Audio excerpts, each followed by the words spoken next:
Are you struggling for consistency in your sim racing? Does your iRating look like a roller coaster? If so, we have good news for you. The way to get more consistent is to first understand what you're doing differently than the professionals. And VRS is the answer. With our competitive subscription, you will have the telemetry, setups, tutorials, and everything else you need to fully analyze your driving. Our data packs and the ability to compare your driving with the best in the world will show you exactly where to adjust your inputs, change your driving line, and shave seconds off of your lap times. And our powerful and precise Direct Force Pro wheelbase and precision pedals are being used by some of the world's best drivers. All these champions agree that VRS hardware is not just the best on the market, it's also priced well below the competition. So if you're looking to upgrade to direct drive and the best pedals in sim racing, VRS is your answer. If you want to get better, get faster,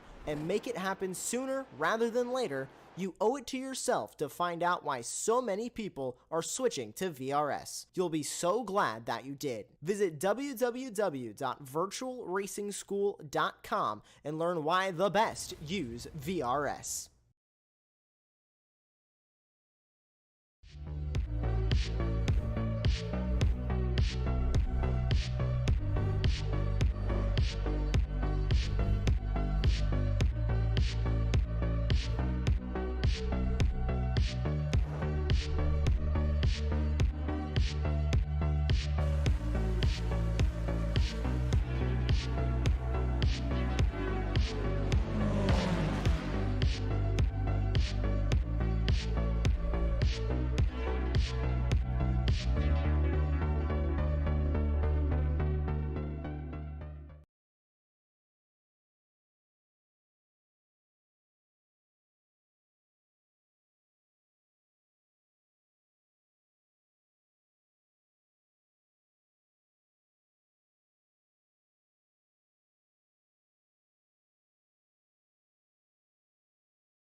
Mordan starts on pole, the first pole position of the season for the Frenchman. Derecho joins him on the front row.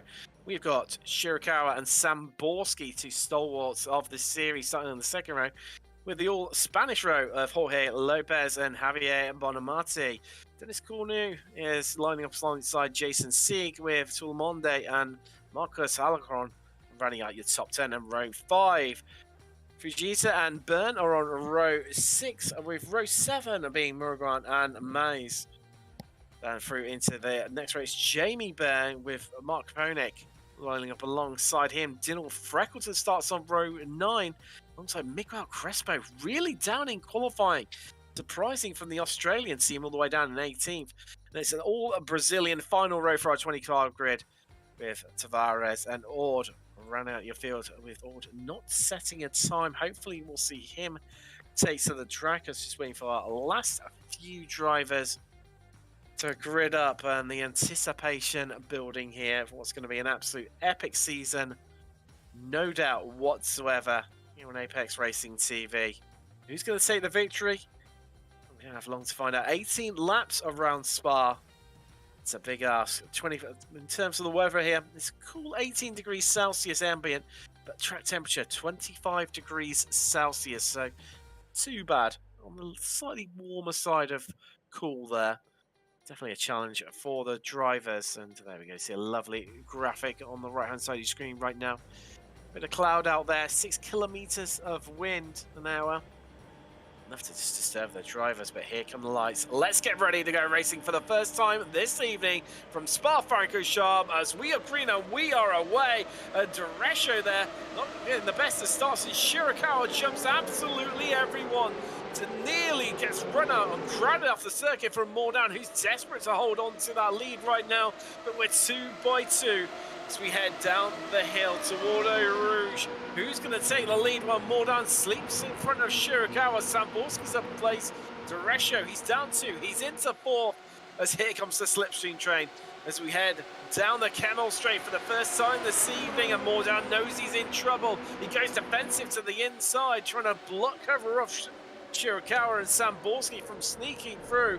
But oh, there's a contact. Oh, there's a big one. And that is Lewis Morgan.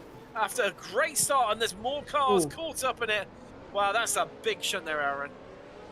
Yeah, just everyone getting no one seemed to get the braking right into Lacombe, and it all just went absolutely wrong.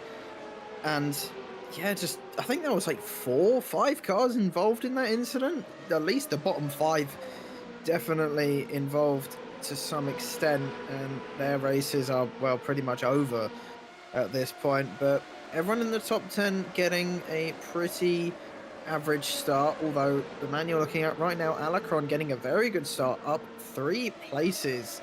A really, really good start from the Iberian driver, but it's more down then in front by 1.1 seconds already. Just looking up and down the field, some big name casualties in those early stages. Drivers getting going once again, though. As we see our leader, Marlon Mordan, leading the way, 1.2 seconds clear of Shirakawa, who is no slouch whatsoever.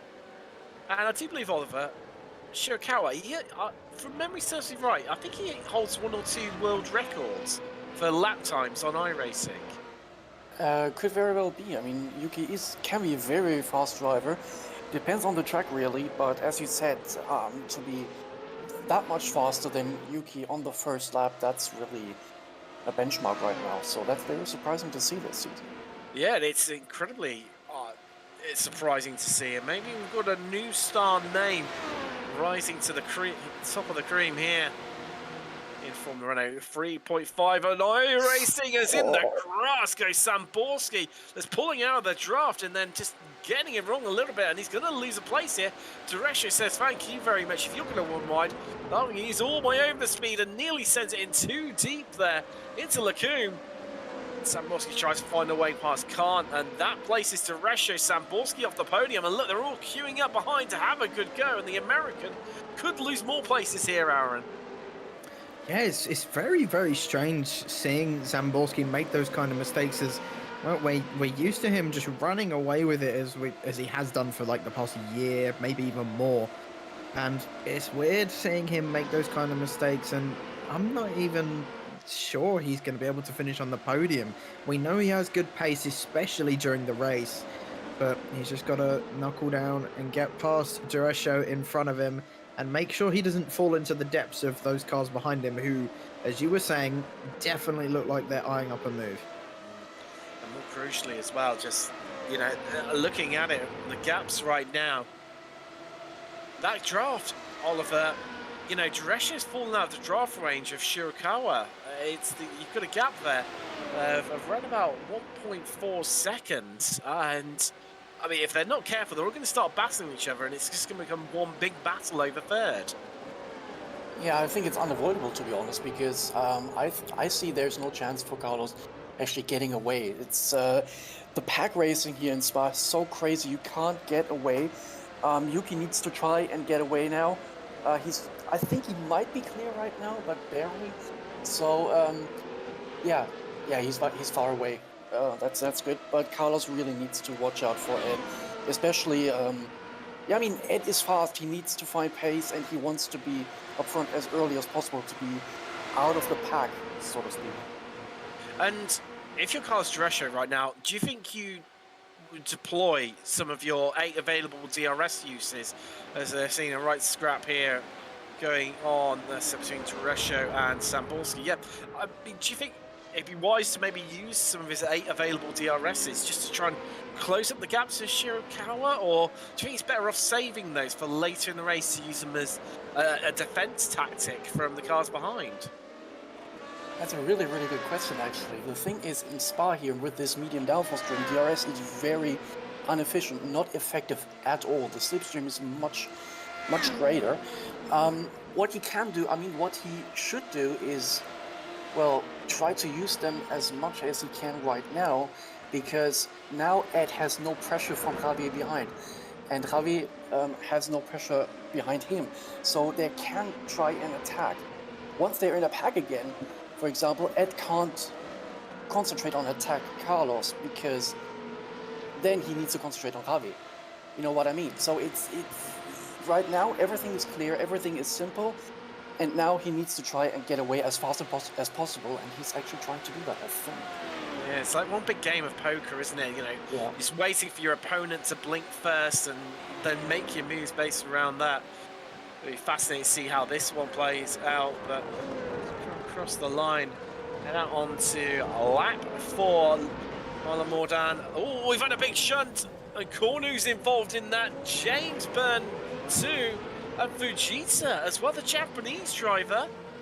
Well, we've had a big shunt down into the bus stop chicane there as it covers his car. That's some big losers out of that one. Let's take a look at the replay, see how this one unfolded. So, Cornu defensive on the outside. Has he just lost it here, Aaron? It looks that way, doesn't it? Yeah, he has, all by himself. Yeah, on the exit, he just completely, I think he just tried to blip the throttle a tiny bit too early in the middle of that chicane, and yeah, just looped it, and unfortunately got some cars behind him involved as well. Well, yeah, well, it looked like to me Fujita got clipped by Jason Sieg as he was coming through. And, well, the Australian, he's, you know, a little bit further down than when we might come to expect him. His fellow countryman, though, Miguel Crespo, he's on an absolute fly. He's up 7 places right now into 11th. Although, having said that, it looks like there's a few off-tracks happening right now for some of our drivers. Name through no name, to be expected. And really, really easy to pick up through this stage of the race. You see Crespo, who's got James and Jamie Byrne in front of him, and Jason Sieg. I mean, these guys know each other incredibly well. Incredibly well. We've seen them battle away numerous times here, haven't we, over the seasons, Aaron? But I mean, it's just starting to just die down a little bit, which always worries me with this series, because you know it's just going to kick off at any moment normally. Yeah, I have to agree with you there. And yeah, it is that time of the race where after those first opening laps, the field starts to spread out a little bit and everyone starts to maybe calm down. And as you said, at any moment, it can just go belly up, and it could happen now. It could happen in 5 seconds, 5 minutes. We don't know, and all we can do is just prepare for the inevitable. But these guys down at the bottom, battling it out for 12th place, I think this is. And yeah, they're just going to have to try and recover their races to the best of their ability. But I'm still surprised about Zamborski's pace. I thought he would have more to give, but at the moment, it's not going to be enough. No, it's like you're saying earlier. We just come to expect to see him, right at the front, controlling the race. You've been, as you said, for the last year, he's been the man to beat, and just even the man to try and get close to so many of our drivers. It's really been, I know the phrase "man and machine" being at one together in harmony is a bit overused these days, but it's really been the case for Zamborski in these Formula Renault 3.5 cars. However, it's got Javier Bonamati all over his gearbox right now. 3 temps separating those two as we ride on board with the Spaniard. That's what 3 temps looks like around Spa. Terresho are just ahead of them, and wow, don't discredit. Hold on, who's that off? Shirakawa. Yeah. Oh, he's had a mistake. I'm not quite sure what happened there. I think that was on the exit of turn 14, and I think he might have gone a bit wide onto the gravel and just looped it round, but he managed to keep it on the track just about, but has thrown a right spanner into the works for second place now, and Derisho is going to have Shirakawa, Zamborski and Bonmati all right on his gearbox. And that's Zamborski! Wow, he is one lucky boy, and he probably doesn't even realise it. So much so, Bonmati actually losing a place there to Marcos Alharon. Wow, that could have been disaster there for the pair of them, and this has all of a sudden got really interesting. So let's take a look. I think he might have locked rear. Oh no, he just locks up and just got the braking all wrong into the final corners. And yeah, this is it's weird seeing Zamborski do these things after seeing him be practically flawless. Just proving that he is human and not an alien, I think is probably the best way to put that. As we've had the 2 birds swap around, Jamie getting ahead of James. Woodard now leading by 4.6 seconds. That is a big old margin to be clear by. Mark Ponick has got past Tavares. That's the 13th place, so just off camera. Now, Oliver, obviously you know both the Burns very well, having raced again. Oh no! I was about to, ask you, how just what's the bond like between them? Obviously father son, stalwarts of this series, but that has ended in disaster there for Jamie Byrne, and that's another retirement. He joins Victor Ord and Lionel Mays, who've already retired. We've lost on lap 3 and lap 1 respectively, but wow. That broke up. That's one battle broken up. It's now pretty much the Deresho to Bonamati battle. The massive battles happening now for second. And I mean, Shirakawa, we saw him, just locking up there and saving it previously. Hence why he lost all that time. I mean, is that just through struggling with the conditions right now, or just lacking a bit of, just a genuine mistake? Well, I mean, we've seen in previous races, especially last season, that Shirakawa is prone to a mistake or two, especially I think it was Imola last season where he was on pole and bottled it within 4 corners by himself. And we know he can be, there, another wiggle. He's a lucky boy to keep that on the track, but he's still going for the overtake on Deresho. They are nearly going 3 wide. Zamborski smartly backs out of that, but Shirakawa is still going to put a nose in. This is a dangerous opportunity, and he's now going to maybe lose a place to Eddie But no, they remain as they were. But I think further back, yeah, the two Iberians of Bonmati and Alicon are going to go side by side round Brussels and into No Name. And yeah, this you were saying just a few laps ago it's going to blow up. Well, something's coming. I can feel it. I think somebody's lit the fuse, and I think it's heading that way more and more.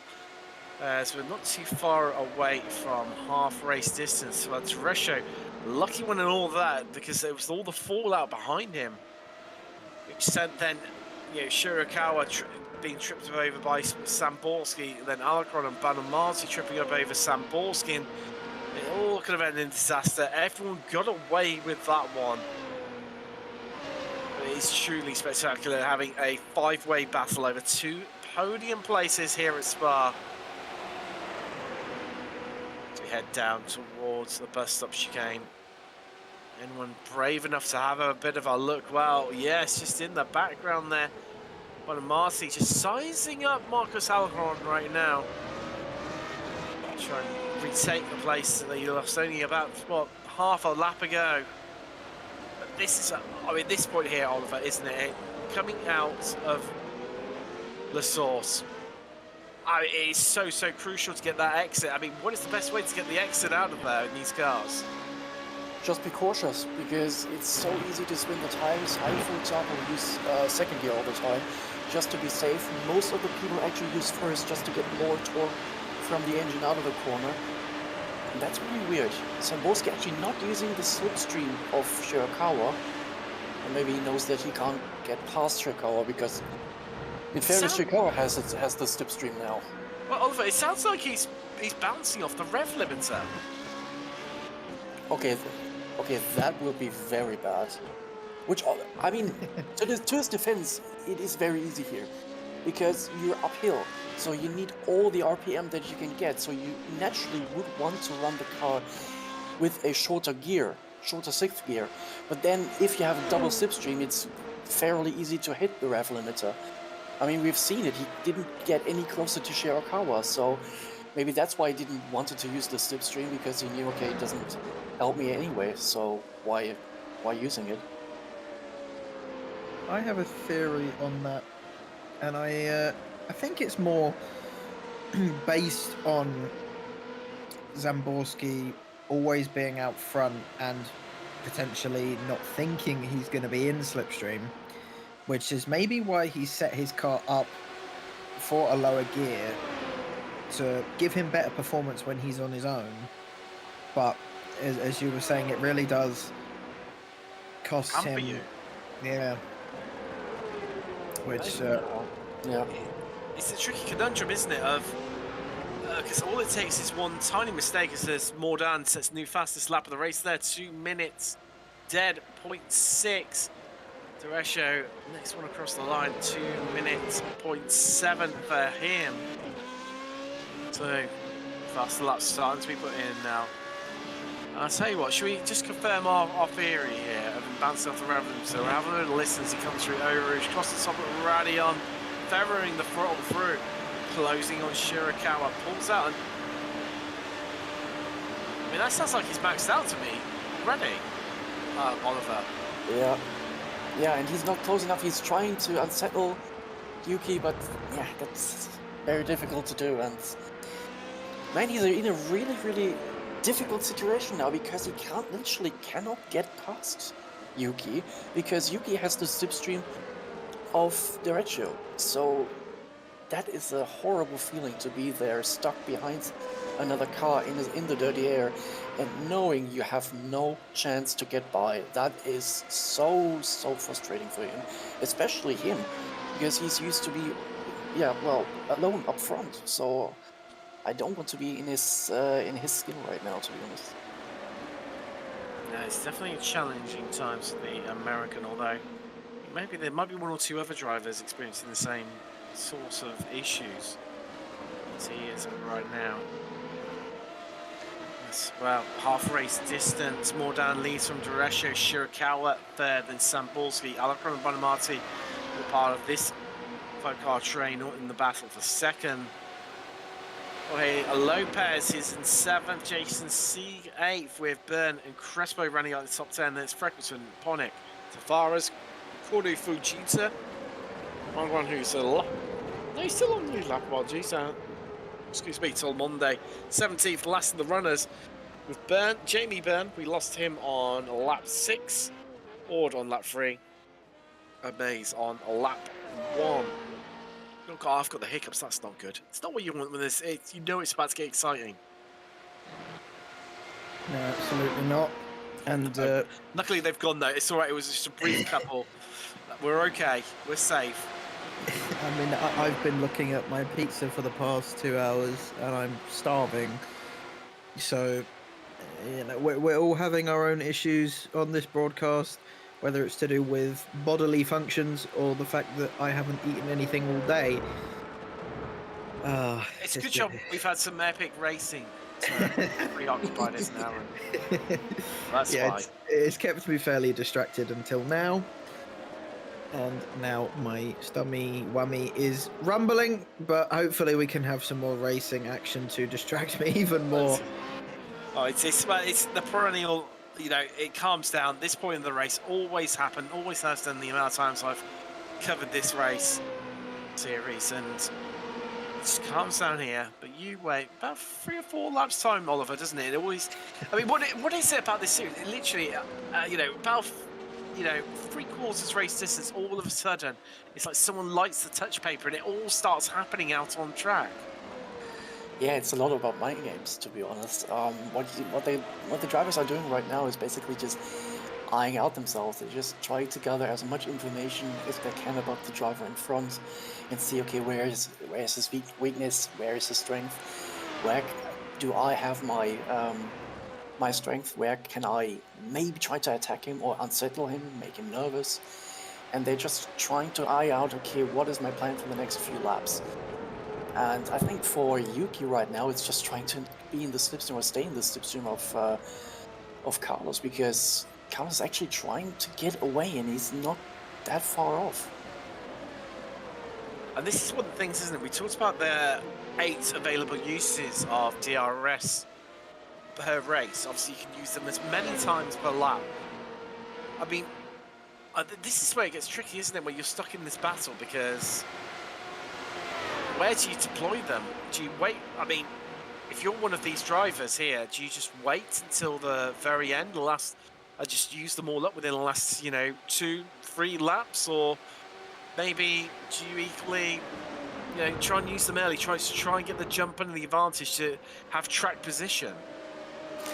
I mean, that's certainly what Marlon did, I think. He tried to be clear as soon as possible. But yeah, you tried to save them. And just use them when you really, really have to. When you're just about to drop out of the slipstream, you need to use them. Otherwise, save them for as you said, for the last few laps, for the final battle. Because that's going to be really, joyful. That will be really good. And sort of coming on to those last few laps, Oliver, where do you, in this group here, where would you want to be? Would you want to be at the front of the pack, the back of the pack? Would you want to be somewhere in the middle? That's a very good question. Certainly not in the back of the pack, because there are just too many cars to overtake. Once you have overtook a driver, it's very easy for that driver to re-overtake you back. So it's very, very difficult. I think the best idea in this scenario right now would be, I think, Marcos, because Carlos is getting away right now, so Yuki gets under a lot of pressure, to stay in the slipstream, and B, of course, Zamborski. So Zamborski needs to attack, because he can see, okay, Carlos is getting away.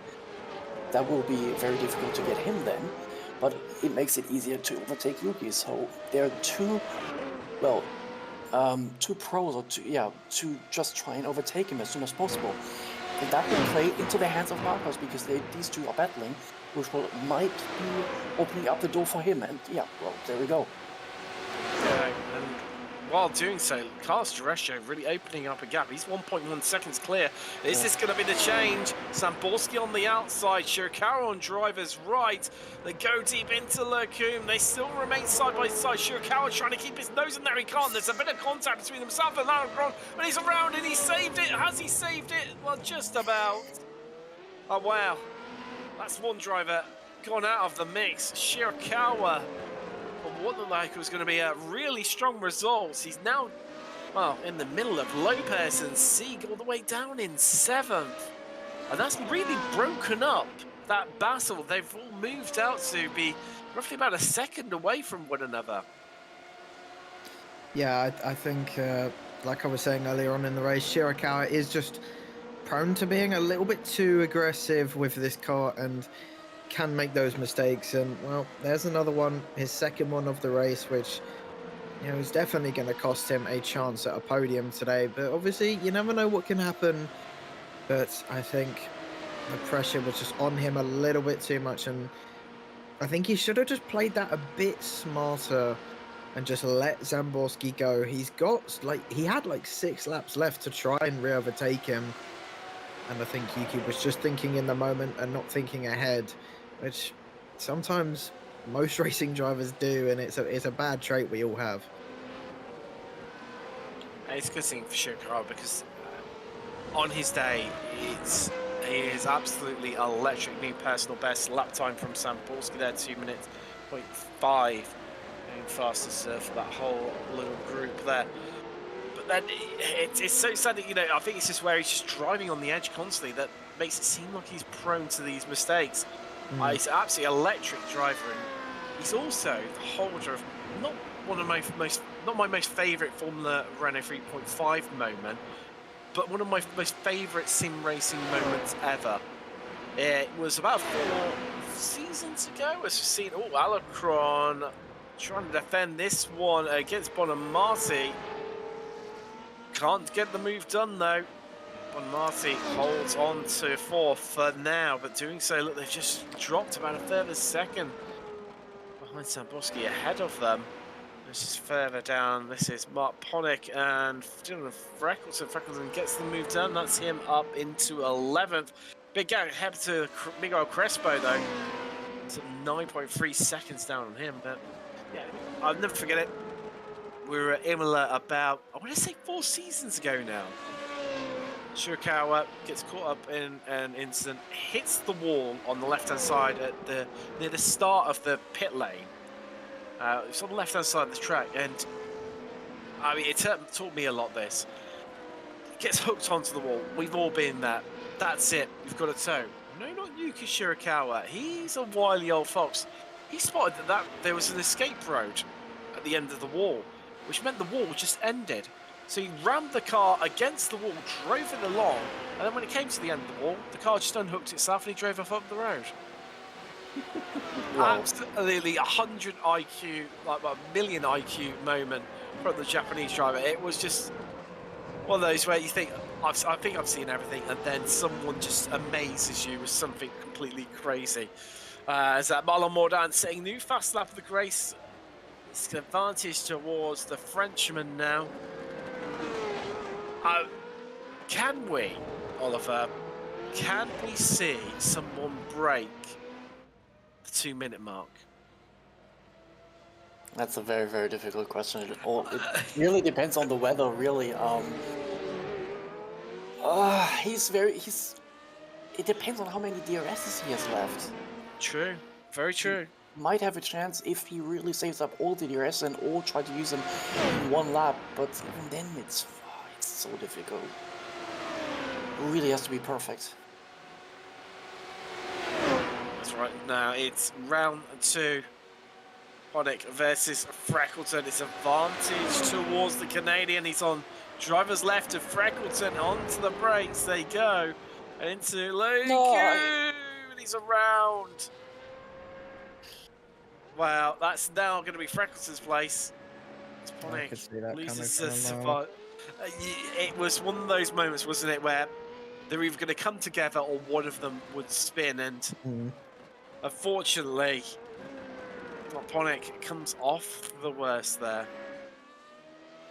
Yeah, these cars are so pitch sensitive, as I said.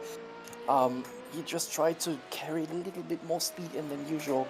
Obviously, then needed to trail back into the corner more than he would like, and just had too much pressure on the front axle, and just spun basically. That's into the right-hander first of all. Actually, you were able to see that, and then obviously into the left-hander. It's tank slapped, and then yeah, he just spun out. No chance to avoid that, unfortunately. What an advantage. More down, we see on the screens right now, has 7.8 seconds clear of Carlos Durescio behind him. He's on for a cool 77 iRating as well if he wins this one, being an official. I think that's not going to be the only race that he's gonna gain some iRating. Well, no, this but season. if he carries on this sort of performance, I think it's someone who's definitely going to see rise through the ranks, and incredibly high strength of field here today as well. A lot of drivers saved up for it, so of course being top split, there you go. There's the official number for you, 5k iRating, the strength of field. That's a big number even for this series, isn't it, Oliver? I mean, we've seen some big numbers, but nowhere near that before. Yeah, definitely. I mean, of course, as we can see, Ed is helping that quite a lot. But I mean, nonetheless, it's really a good feel, and you were actually able to see it in the race. I mean, we had no incidents in the first lap, which I mean, to be honest, Spa is prone to have incidents in the first lap. Everybody behaved brilliantly. We had some good racing so far, and yeah. It really shows, to be honest. I hope that we're going to get this throughout the season. So just having a bit of a scan through the driver's iRating, Dylan Francorchamps is lowest with 4,115 iRating. Wow. Which is approximately 2.5 Tim Cox's based on my iRating. I wouldn't have made the top split then. Yeah, I don't think which is crazy to think. My well, to be honest, that's Fujita. Fujita. Be careful. Yeah, I was seeing him reaching it there. Yeah. We've all done it, and around he's gone. That was Luis Monguan heading through there, the Spaniard, who of course had his own issues. And well, the Japanese driver gutting really, because he put in some cracking times earlier on, especially in qualifying, but well, not his race to be. But yeah, I mean, that's crazy. I mean, we've seen you, Oliver, in this so often. I know, Aaron. I've seen you in IGP, right near the front, and some big iRating drivers within that as well. So to think that the pair of you wouldn't have even made it into this, that really just shows the caliber of drivers we've got. Fairly depressing. I'm only 100 off. I'm not that far off. I'm a lot. I think right now I'm about 3.8. Wow. With one account. Yeah. I'm on the edge of 3.9. So if I made it into this race and won, I would probably be in it. So on the in Salesforce terms, on the edge of 3.9 means you're 3.8. No, I meant like near 4K. Okay. I'll let you off, Aaron. I'll let you off. We're on to laps. What's your iRating, Tim? 1.5. That's why I commentate. Okay. That is why I commentate, and how I can say Dylan Francorchamps, despite having the lowest iRating, is 2.5 Tim Cox's. Lap 16. Mordan leads, very comfortable, expanding that gap out by a good half a second over the last couple of laps over Carlos ratio, 7.9 seconds. Wow, what a victory that will be as he heads out onto the penultimate lap here from Spa-Francorchamps. Samborski third. He is a second back, not able to, not really making an impression on Durescio. Just sets the new fastest lap of the race. What do I know whatsoever? Eddie saying, hold my beer, watch this, Timothy. Bonamarti in fourth. Marcus Alcaron, fifth, and Jorge Lopez running out a trio of Iberians there. He ran out your top 6. Shirakawa gutting for him. Looking like he's going to walk away with a 7th place from the opening round of the championship. Jason C, 8th. Disappointing for him. We've come to see over the last few seasons more nearer the sharp end of the field. Then we've got James Byrne in 9th with Miguel Crespo in 10th. Freckleton, he's in 11th with Tavares Ponik, Cornu, Morgan, Fujita and Tulamonde, last drivers running, taking up to 17th place with Jamie Byrne retiring on lap 6. 9 laps to go, and we've got Victor Orr, the Brazilian. He suddenly lost him on lap 3, and Lionel Mays, the Frenchman, he lost on the opening lap. Wow, dig deep, because there is only 1.5 laps, well, not even that for some of our drivers left here this evening. One more set of opportunities to try and progress, trying to make up places. And there's a couple of key battles. Obviously, the Drescher versus Samborski one that we mentioned, but also, for me, Alarcon versus Lopez. That's getting very close, and getting closer, in fact. The gap dropping down to around about 6 tenths. So there we go, white flag in the air. 1 lap left to go. Wow, who's going to take it? I mean, Oliver, I know it's close in these cars, but I think 6 attempts, it's going to take some big efforts from all of our drivers who've just closed up right at the end to that sort of region, try and make the pass. Yeah, definitely. I mean, Alarcon is not usually not doing mistakes, so it's pretty, I won't impossible, because we have seen a lot in this series. But I mean, Ed has a really good chance now. This is the battle. It's all or nothing. He's got to throw absolutely everything out this, including the kitchen sink, but he's bouncing off the rev limiter, and it's just not working out for the American. He closes to within 2 attempts. Has to back out of it a little bit, thanks to the dirty air. They exit Malmedy, they head down to Royals Bruxelles. This is going to come down to a mistake from one of these drivers as who's going to finish second and who will finish third. Maybe even potentially further down, depending on what the mistake is like. Oh, with using the off-track. If they're there, it means coming second versus third. I think we'd all take them, wouldn't we? It's worth burning through. Yeah. Forget about the safety rating. You've got a whole season to build that back up. So it's stabilizing out to about half a second once again, and I think this is going to be an advantage to Resho. There's not much of a lap left at all. In fact, a fifth of it left, and they're heading out onto that back section through Campus Stavolo. That's towards Blanchimont, where Mordan is right now. He has just the bus stop to complete. And the Frenchman, what a way to open his account for the season with a victory here from Spa in round 1 of the Formula Renault 3.5 broadcast flick. Congratulations, Marlon Mordan. Duresha is going to hold on to it. He will come home in second. Samborski third. You see what it means to Duresha. A little weave across the line there. Yeah, Bonamati beating out Alarcon, Lopez, Shirakawa. And I think that's just, I'm trying to see if there's any other close battles out on track. I don't think there is, Aaron.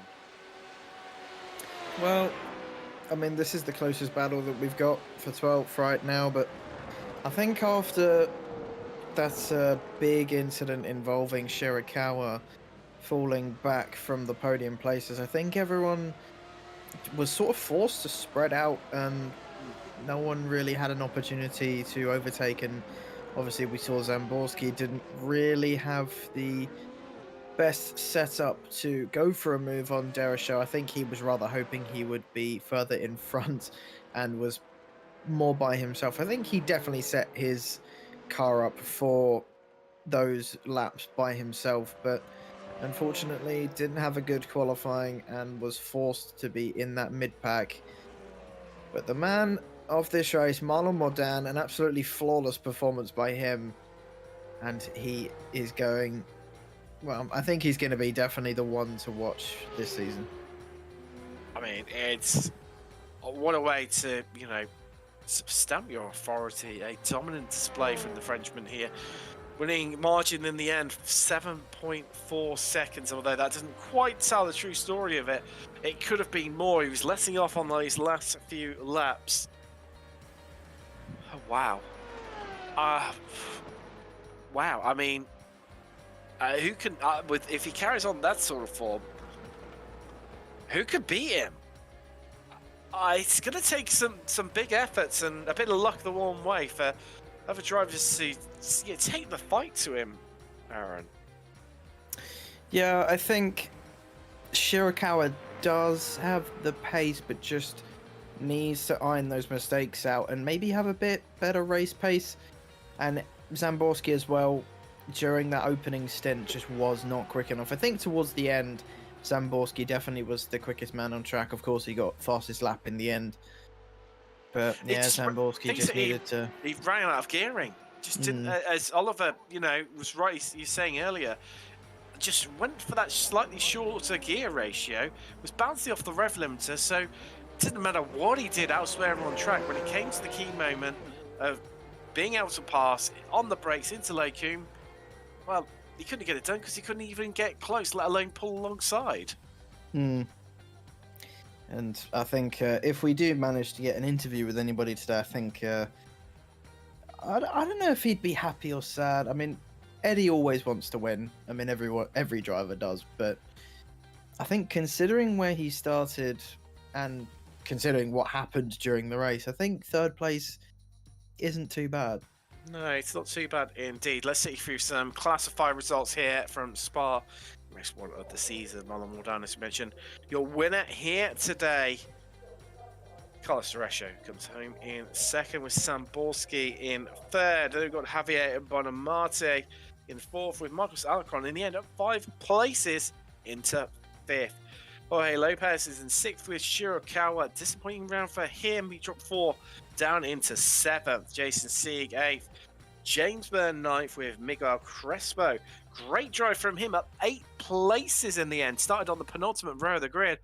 He's going to be happy with squeezing himself inside that top 10. Freckleton, he had a solid race too. He was up 6 into 11th with Tavares up 7 into 12th. But Ponek comes home 13th with Cornu in 14th. Margaret Fujita till Monday. Running your last running cars in top 17. Then Jamie Byrne, we lost him on lap 6. Victor Ord on lap 3. And Lano Mays the way back on lap 1. And now let's have a bit of a chat to one of our drivers I've spotted. Popped in for a bit of a chat. Let's now joined by Eddie Samborski. Eddie, we picked up, it just seemed to run out of gearing, and as hard as you could try around the rest of the lap, it didn't make a blind bit of difference because it just didn't have the gears to allow you to pull alongside and get the move done. Yeah, I agree. I mean, this track and I don't get along. I don't care for it, never have, never will. That's just one of the many reasons. That's a controversial opinion there, Eddie. I know. Oh, I know. There'll be a lot of people after you that. You saying, like, Nürburgring's not iconic next or something like that. Yeah, maybe I will. Just to get everyone fired up. Yeah, just go the full hog, why not? But, I mean, that aside, I mean, it was getting a bit spicy early on, wasn't it, in that draft train? And there was yourself, Carlos, Javier, Marcos, Yuki, all nip and tuck for so much of the first half of the race. Yeah, absolutely. I was looking left, looking right, driving off the track, hitting curbs, hitting the grass. I mean, it's just... I'm not discrediting anybody, but you have to look around and pay attention to your surroundings. You're going to get wrecked here. It's so on edge. Every season's the same thing. You have, I don't think we had different downforce levels, at least not at the front. I don't know about the back half of the field. I have no idea. I didn't look, but if you make a tiny little error, then you got to check and see if someone's going to rear end you, which way to go. And by the time you look, they're somewhere else. And I almost got Yuki. I caught the curb, and the car tried to go dead right into him. So I ripped the wheel left, and I drove off the track. I was like, yes, fun. That was coming up over the top of Radion, wasn't it? Yeah, I was drafting up to Yuki. I was looking behind me. I looked left, and I was like, I got plenty of track. I looked back, and I was basically rear-ending Yuki. So I mean, I don't know if it was a monitor thing or just the timing of it all. Maybe because we crested the hill, we lost a little momentum, hit the wind. I don't know. But when I did that, I was like, yep, that's where we're finishing. And then I finally, after like a dozen laps, it felt like, had a chance just to get alongside Yuki. And I was like, I got to make this stick somehow. And luckily it did. And then, I mean, I caught up to Carlos, but like, what good does it do? I got so close to him, I couldn't turn the car anymore. Yeah. And it comes back to the whole thing of just ran out of gearing and and one of those things. But I mean, we've seen. Aaron mentioned it earlier in the race. You've had a vice-like grip on this series. The display that's put on by Marlon Mordan today definitely want to, I'm sure, raise your eyebrows a little. He's good. We had a race yesterday. Ended up besting him. He had a error into turn 1 on the brakes, did a half spin, and enabled me to cruise. It's just I can never turn a lap here in qualifying. Never, absolutely never against someone on the same pace level. I mean, you saw it again today, half a second. And you would think that I practice it. I just can, for whatever reason, I can never do it. I mean, if I go and practice, I'll beat his time. But in the moment, I can't do it. So it really annoys me because it should have been myself and Marlon fighting for the win. But instead, I sabotaged myself and put myself in the 4th, and I was lucky just to get the 3rd. I mean, made a pass where you can't pass. What else can you do? And Exactly. It's one of those unfortunate things, isn't it? But so, start of a long season, 11 more weeks left, and I'm sure certainly more opportunities for getting some wins under your belt. But we'll let you crack on. That's Eddie Samborski, who picked up 3rd position here today from Spa Francorchamps. Well, gentlemen, just looking at that clock, we're coming to the end of the show here. Aaron, I'll come to you first for some closing thoughts. How do you find today? Well, I mean, it's not as chaotic as the F4 race that we had, but No. I think it was definitely much, much cleaner and respectful racing. And yeah, I think it's really gotten me excited for this season, actually. And yeah, I can't wait for the next one. Most certainly. And Oliver, thank you very much for joining us today. And, well, what are your closing thoughts from here today? Well, it was a pleasure as usual. Yeah, I mean, as Aaron said, we have seen in many different series, but also here in this series, we have seen much more chaotic races. But maybe that's down to the great string of field that we had today. Yeah, we still had some great battles. We had some crazy moments as well. So we definitely had our fun, I think. As you said as well, I can't wait for the rest of the season, especially now that we might have someone who's able to battle Ed up front. That will make everything a lot more fun. That's for sure. Most certainly will do. But well, close things out. It's been an absolute pleasure having you. I've been Tim Cox with Aaron Smith, Oliver Quoker, and Samuli Kumo. And congratulations to the man that can. That was Marlon Mordan. We'll see you soon.